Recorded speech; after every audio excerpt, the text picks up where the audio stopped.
Hey everyone! In this video, I'm going to show you how to permanently delete a Slack channel to keep your workspace organized and free of outdated conversations. Step 1. Open channel details.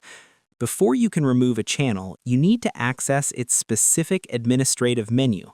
Navigate to the channel you want to delete and click on the channel name at the very top of the conversation header. This opens the About and Settings pane. It is important to remember that you must be a Workspace owner or admin to delete a public channel.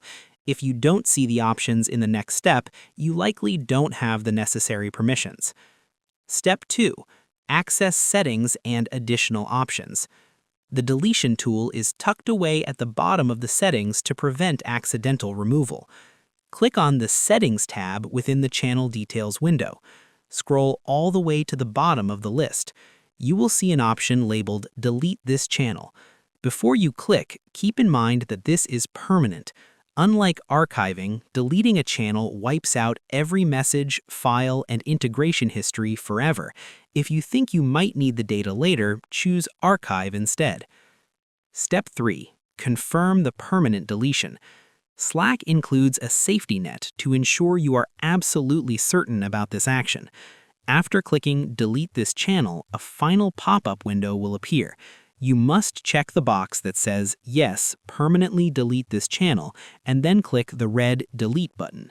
This step is the point of no return.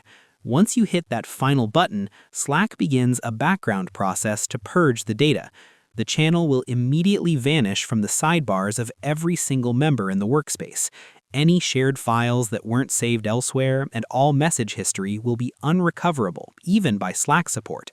If you are doing this for a shared channel, Slack Connect, the channel will only be deleted for your organization, not the external partner.